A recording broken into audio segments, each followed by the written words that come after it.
Mes amis, bien le bonjour. Dans cette crise artificielle que nous sommes en train de vivre, je ne sais pas comment on va faire pour nous chauffer cet hiver. J'ai passé des jours et des jours à brainstormer sur diverses possibilités. J'ai pensé au gaz, à l'électricité, j'ai pensé aussi au bois. Et pour des raisons assez évidentes, ma conclusion a été qu'aucune de ces énergies ne serait viable ou disponible ou économiquement acceptable cet hiver. J'ai donc réfléchi encore plus loin. Et je me suis dit que la seule forme d'énergie qui est disponible à des prix assez variables, c'est l'essence ou le diesel. J'ai pensé au diesel en particulier, parce qu'il est disponible à la pompe. Contient une énergie formidable. Donc je me suis dit, est-ce qu'il y a moyen de se chauffer au diesel? Et là, j'ai trouvé quelque chose. J'ai trouvé un type de chauffage qui est installé très souvent dans des camions, dans des caravanes, dans des bateaux, et il utilise du diesel pour générer de la chaleur. C'est quelque chose qui est connu depuis très longtemps, même si on ne le trouve pas dans les domiciles. Et ce que je vais faire, je vais essayer d'avoir un concept, n'est-ce pas, d'installer cela à domicile. Je vous conseille pas de le faire. Mon conseil, c'est faites-le faire par un installateur qualifié dans vos proches, dans vos amis, ou payez un installateur qualifié. Mais l'idée est là. C'est essayer de se chauffer au diesel. Et c'est quelque chose qui me semble techniquement très viable. Et en termes de coût, c'est même très raisonnable. Je vous montre. L'appareil, principalement, c'est ça. Donc, j'ai cet appareil, il pèse à peu près 8-9 kilos. Là, il n'y a pas de carburant encore dedans, je l'ai reçu aujourd'hui. En termes de coût, cet appareil-là m'a coûté à peu près 120 euros, 120, 130 euros, on en trouve dans ces eaux-là. En termes de puissance, je vous montre là derrière, il y a un petit écriteau. En termes de puissance, il est capable de dégager 8000 watts. 8000 watts, c'est à peu près, donc c'est 8 kilowatts. 8000 watts, c'est 2 fois ces radiateurs à huile. Vous savez, ces radiateurs à huile blancs en branche sur la prise. C'est 2 radiateurs comme ça qui tournent à fond. Ces radiateurs ne me semblent pas, pour cet hiver-là, économiquement viables. Parce que même il y a 10 ans, ces radiateurs-là, quand on les laisse tourner à la maison, générer des factures électriques astronomiques. Les faire tourner cet hiver-là donnerait des factures, à mon sens, qui seraient plusieurs fois plus élevées que le loyer lui-même, par exemple. D'accord? Donc, j'ai pensé à ça. Alors, ça se compose, je vais vous montrer quelques vidéos l'installant et je vais même vous montrer une vidéo le faisant tourner. Et je remercie au passage les gens qui me soutiennent sur Patreon, parce que c'est eux qui m'offrent ce genre de fonds qui me permettent de faire des expériences et payer des professionnels et tout ça. Si vous voulez soutenir mon canal, vous regardez dans le descriptif, il y a mon Patreon. Ça vous permet d'accéder aux vidéos d'aviation avant les autres. Et puis, de temps en temps, je poste des petits updates juste pour cette communauté-là. Donc, continuons.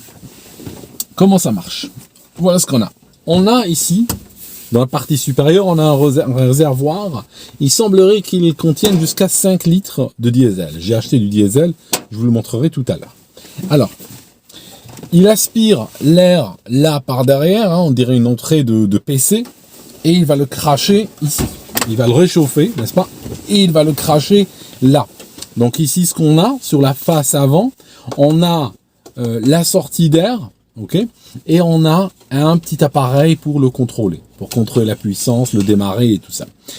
Ici, vous voyez à l'intérieur, il y a une sorte de structure en métal.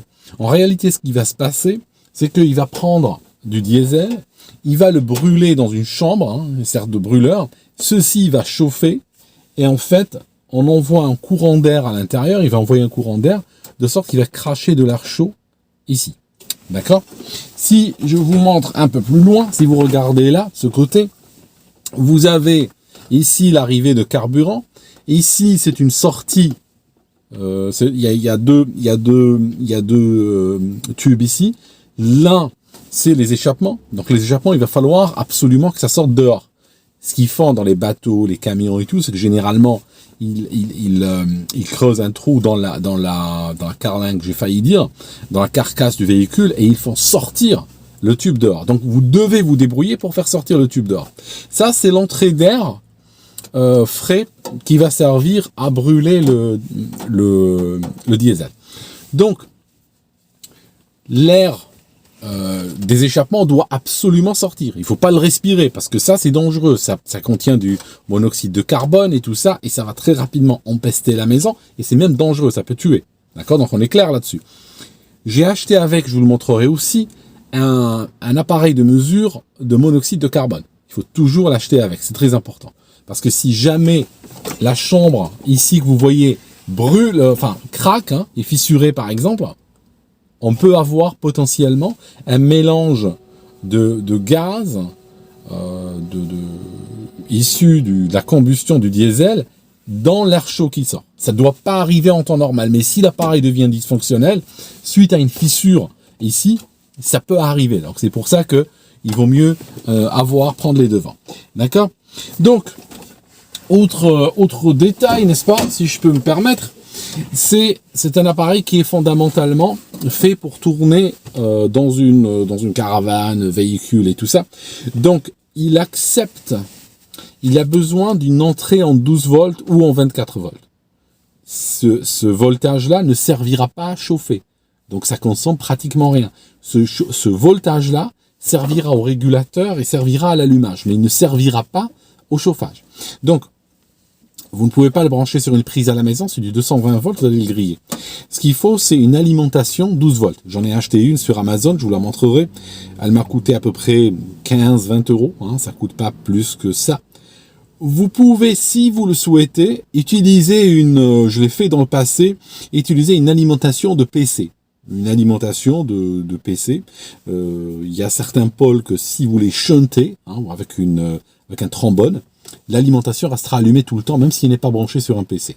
Et après, vous utilisez les sorties 12 volts pour aller ici. Alors, ça peut marcher s'il y a péril en la demeure, si vous ne trouvez pas la ligne 12 volts, quoique on en trouve sur Amazon, sur eBay et tout ça. L'alimentation PC, si vous l'utilisez, ça fait un petit peu tiers-mondiste, je vous le cache pas. Mais en tout cas, ça marche parfaitement. Je l'ai utilisé une fois de manière temporaire sur un appareil. Je crois pendant 1 an ou 2, il a tourné en 12 volts avec cette alim. D'accord? Donc voilà ce que je vais faire.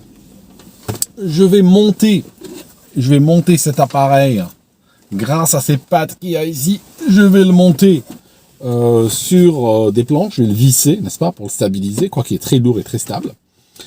Je vais le brancher sur une alimentation 12 volts. Ok. Je vais mettre du diesel. Je vais sortir l'échappement dehors. Et je vais le démarrer. Et on va voir ce que ça va donner. Alors les questions, c'est combien ça consomme. Alors le vendeur m'a dit que ça consommait entre 100 millilitres, un DC comme on dirait en Suisse, un DC, donc 100 millilitres par heure, jusqu'à 200 millilitres par heure. Ça dépend quelle puissance on met. Mais je me dis que si par exemple on le fait tourner 16 heures par jour à la puissance minimale, qui donne déjà quelques milliers de watts, ça nous fait 1,5 litre grosso modo par jour de diesel à consommer. C'est pas énorme, c'est pas énorme. Ça veut dire là, techniquement parlant, avec le réservoir diesel d'une vieille Mercedes que vous avez dans le garage, vous pouvez peut-être vous chauffer pendant les mois de décembre et de janvier. Voilà l'idée. Est-ce que ça marche vraiment? Est-ce que ça chauffe vraiment? Est-ce que ça tient ses promesses? Est-ce que la consommation sera au rendez-vous? Est-ce que il va pas me siffler le réservoir de 5 litres en 30 minutes, ce qui veut dire que ça marche pas? Je ne le pense pas. Je ne le pense pas. J'ai vraiment bien cherché et il semblerait que ce soit un appareil assez viable. Donc, voilà. Je vais tenter ça. Je vous montrerai les étapes de l'installation. Et on va le tester. J'espère aussi, une dernière question qui reste, j'espère qu'il n'est pas trop bruyant non plus, parce qu'il s'agit de le faire tourner à la maison, donc si ça fait le bruit d'une 125, ça va devenir assez vite casse-pied. Cela dit, il n'y a pas de raison, parce que il n'y a pas de piston à l'intérieur et de système qui tourne ou qui bouge ou autre. Le bruit, si bruit il y a, doit être relativement raisonnable.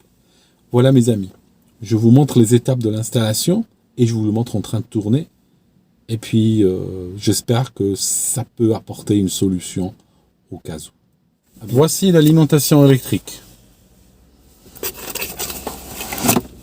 Elle est sous plastique. Je vais l'enlever, je vais vous montrer comment elle fonctionne et comment la connecter. Donc c'est une alim qui prend du 220 volts, elle peut aussi prendre du 110. Faut faire gaffe, certaines ont un bouton qui permet de veiller à ce qu'elle soit au bon voltage, parce que sinon elle va griller. Alors attendez, oui, il y a un petit switch à l'intérieur et il y a une sorte d'étiquette ici qui explique cela, mais le switch est sur 220 volts, donc ça va, j'ai pas besoin de le toucher. Si je regarde ici sur l'avant, j'ai ici des connecteurs, d'accord? Donc ces connecteurs là, j'en ai un ici pour connecter donc le secteur. Ça aussi le secteur, c'est la terre. Et puis là, j'ai deux rails. Là, j'ai deux rails qui vont me sortir du 12 volts. Je suis un petit peu surpris par les polarités. Ça fait moins, plus. Je me serais attendu à une alternance plus, moins. Cela dit, c'est pas la fin du monde. Je vais vérifier cela avec un voltmètre, une fois que j'ai reconnecté, pour vérifier, pour veiller à ce que j'ai mon voltage au bon endroit. Alors, pour connecter, j'ai trouvé ce câble d'ordinateur qui me simplifie la tâche. Ici, couper, dénuder les câbles. Il y en a 3. Phase, neutre, terre. Connecter, ici. Ça, sur le secteur. Voltmètre, vérifier où sont les 12 volts. Connecter le chauffage là-dessus. Maintenant, mon chauffage ne marchera pas s'il y a une panne de courant, s'il y a une coupure de courant. Vous l'aurez constaté. Si on veut se protéger ou se prémunir contre les coupures de courant, ce que je peux conseiller, c'est prendre une batterie de voiture, 12 volts, la connecter à un chargeur qui est en permanence en train de la charger, qui est branché sur la prise. La batterie va se connecter et alimenter le chauffage. Le circuit de contrôle du chauffage. Si jamais le courant électrique s'arrête, la batterie peut pendant plusieurs heures continuer à alimenter le chauffage. Dès que le courant revient, le chargeur reprend et remonte la charge de la batterie. Donc ça peut être une option d'avoir une batterie qui servira un petit peu de sorte de réservoir d'énergie intermédiaire, au lieu d'être dépendant en temps réel de la prise électrique. D'accord ? Donc je vais vous montrer comment je connecte cela et puis on va avancer dans ce projet. Donc là dans le coffre, vous voyez, j'ai un bidon avec 10 litres. C'est un bidon de 20 litres, il est rempli à moitié de diesel. Utilisez quelque chose de réglementaire quand même, s'il vous plaît. Ça serait dommage que ceci cause un incendie.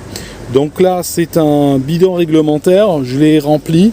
Il y a à peu près pour 18 pounds, 20 euros de diesel là-dedans. Bon, voilà, le diesel n'est pas gratuit, mais on peut pas faire tourner l'appareil à l'eau bénite non plus. Hein. Voilà, donc je vous montrerai quand je remplirai le réservoir.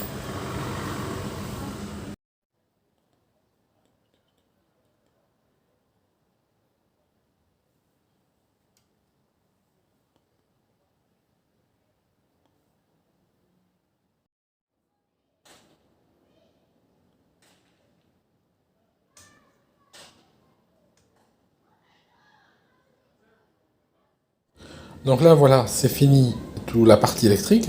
Donc ça, c'est hyper simple. On a 5 câbles. On a la phase, le neutre et la terre qui vont sur la prise, sur le secteur. Et on a 2 câbles, un noir et un rouge, qui vont correspondre respectivement au moins et en plus du 12 volts qui ira vers le chauffage lui-même. Donc cette partie-là est terminée. Donc là, c'est l'entrée d'air. C'est l'entrée d'air pour le brûleur. Et vous voyez, elle est munie d'un filtre à air. Et elle est accrochée par une bague. Alors les bagues qui sont fournies avec ne sont pas de très bonne qualité. J'ai du mal à les serrer. Je vais probablement les balancer et aller en acheter d'autres demain. Acheter des bagues acheter des bagues de qualité, parce qu'elles sont complètement pourries. Là, j'ai dû enlever le capot, comme vous voyez. Ça s'enlève, ça se déclic tout simplement, parce que j'ai besoin d'accès. Parce que pour serrer les bagues des tuyaux qui vont dessous, c'est pratiquement impossible d'y accéder sans enlever le capot. Donc là, je vais fixer, serrer le tuyau d'échappement et le tuyau d'arrivée d'air. Alors voilà, c'est un peu difficile à filmer, mais sous cet angle, et avec un peu de lumière additionnelle, vous voyez la bague à l'intérieur. Donc je vais y accéder par ici, par un tournevis long et fin, et je vais aller visser cette vis-là qui me permettra de serrer la bague. C'est la seule façon d'y accéder.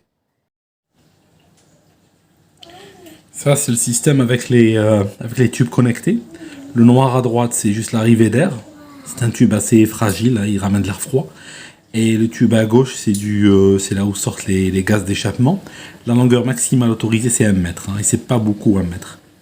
Il faudra peut-être un tube un peu plus large en diamètre, sachant que le débit, c'est à peu près le diamètre puissance 4. Hein, c'est comme ça que ça évolue. De sorte que si on augmente le diamètre du tube de 20%, littéralement on double le débit, puis on peut augmenter la longueur. Mais le tube fourni, en tout cas, ne permet pas d'aller au-delà d'1 mètre. Donc de ce côté, on a un gros tube. C'est ce qui va vers le système. C'est ce qui sort en réalité du système qui réchauffe l'air. Là, il y a une bague qui est fournie. J'ai un petit peu du mal à la serrer. Je vais tenter de la serrer demain. Donc voilà à quoi ça ressemble au final. Là, c'est juste un montage temporaire. Donc je vais faire évacuer le gaz par la haute. Mais c'est juste un essai de quelques minutes pour voir si la chose fonctionne et si j'ai de l'air chaud en quantité suffisante. Si ça marche, je vais le ranger, je le sortirai seulement en cas de besoin. Et là, il repose sur une sorte de plaque en céramique. Ok, on va le démarrer pour la première fois. Je pense que c'est appuyé ici. Ok, on, attention. Je m'en éloigne un peu, juste au cas où il commence à cracher du feu ou un truc comme ça. Le bruit que vous entendez, c'est la haute que j'ai mise en aspiration, juste pour qu'elle puisse aspirer les gaz ou autres. Là, c'est de l'air froid qu'il souffle pour le moment.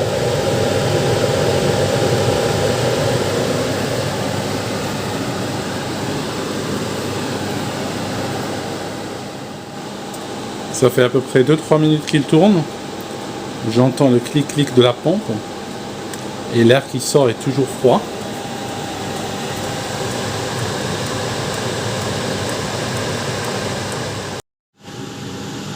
Ici, j'ai un appareil de mesure de monoxyde de carbone. Donc, il doit indiquer 0.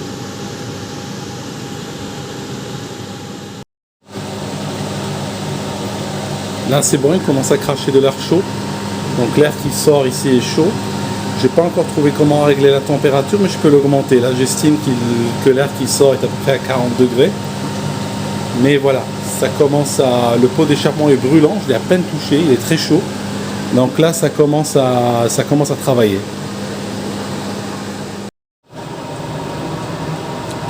Le bruit vient de changer. J'ai l'impression que là, il y a quelque chose à l'intérieur qui se passe.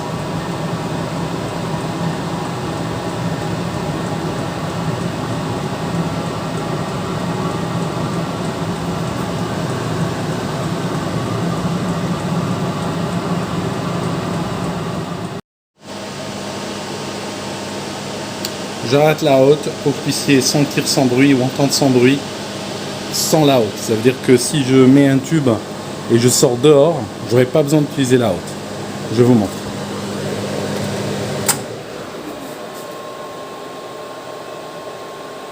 Ça, c'est sans bruit, sans rien.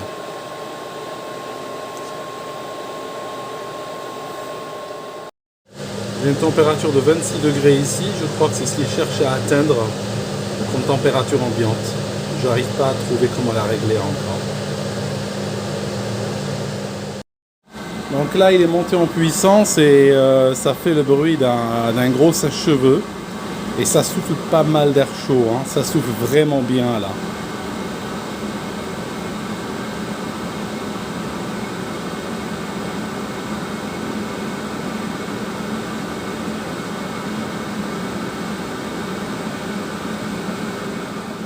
Alors conclusion rapide, ça chauffe beaucoup. Une fois qu'il était monté en puissance, vous le réalisez pas vraiment sur l'image, mais le souffle était bien plus rapide, bien plus puissant qu'un sèche-cheveux. Donc la sortie qu'on voyait, c'était assez énorme. Donc je pense que c'est très réaliste. Ça peut chauffer un appart, ça peut chauffer une maison sans trop de problèmes. Il y a une petite odeur de diesel quand même, hein, ça peut devenir un petit peu écœurant. Néanmoins, on est dans une situation d'urgence, hein, c'est pas réellement le confort, hein, parce qu'on vous regardez le bruit, le montage, la gravation et tout ça. C'est vrai que on le fait pas en temps normal, on le fait juste parce qu'on est en train de nous tiers-mondiser, donc on n'a pas vraiment le choix. Donc là, ce que je vais faire, je vais juste le ranger quelque part. J'ai un garage où je vais le mettre et tout ça, puis le couvrir et le laisser. Si jamais il y a péril dans la demeure, je serai obligé de le sortir. Peut-être que j'installerai même 2 si nécessaire. Et puis voilà. Je ferai par contre, sur un vrai montage, je ferai un tuyau qui traverse la fenêtre, parce que ça m'évitera le bruit de la hotte, hein, c'était assez casse-pied. Donc je ferai un tuyau qui sortirait directement en traversant la fenêtre et qui irait dehors. Donc ça serait peut-être un détail que je ferai si jamais je dois arriver à utiliser cette chose. J'ai pas pu me rendre compte ou mesurer réellement la consommation. Je pense que ça peut pas se mesurer sur une expérience comme celle que je viens de faire. Il faudrait réellement l'utiliser en hiver, parce qu'il fait chaud. Je pouvais pas le laisser tourner trop longtemps, hein. C'est pas très raisonnable. Mais voilà. Si on l'utilise en hiver, il faut voir un petit peu combien il consomme et combien ça coûterait. Néanmoins, ce que ça coûte serait toujours inférieur à aux factures de gaz qu'on est en train de nous promettre. Est-ce qu'il peut consommer de l'huile végétale, par exemple? Je ne sais pas, je ne mettrai pas ma main à couper qu'il pourrait la prendre sans aucune modification, juste comme ça. Est-ce qu'il pourrait la prendre dans un mélange 50-50 avec du diesel? Peut-être. C'est quelque chose qu'il faut voir, c'est quelque chose qu'il faut tester. J'ai pas trop envie de sacrifier. Maintenant, si vous êtes nombreux à me le demander, je pourrais peut-être tenter un 50-50 avec de l'huile végétale. Mais honnêtement, au prix où coûte l'huile végétale, ces jours-ci, elle est à peine, quand on achète par bidon de 10 litres, elle est à peine un peu moins chère que le diesel. Donc l'un dans l'autre, il n'y a pas réellement ça vaut pas la peine, hein. Ça vaut pas la peine de prendre le risque pour utiliser de l'huile végétale. Je vois pas de raison. Elle est pratiquement au même prix que le diesel, à quelques centimes près par litre. Donc voilà mes amis, ça vaut ce que ça vaut, hein. Il y a le bruit, il y a l'odeur, tout ça, mais qu'est-ce que vous voulez, hein. On peut pas faire autrement, hein. On est obligé de faire avec, c'est le tiers-monde, quoi. À bientôt.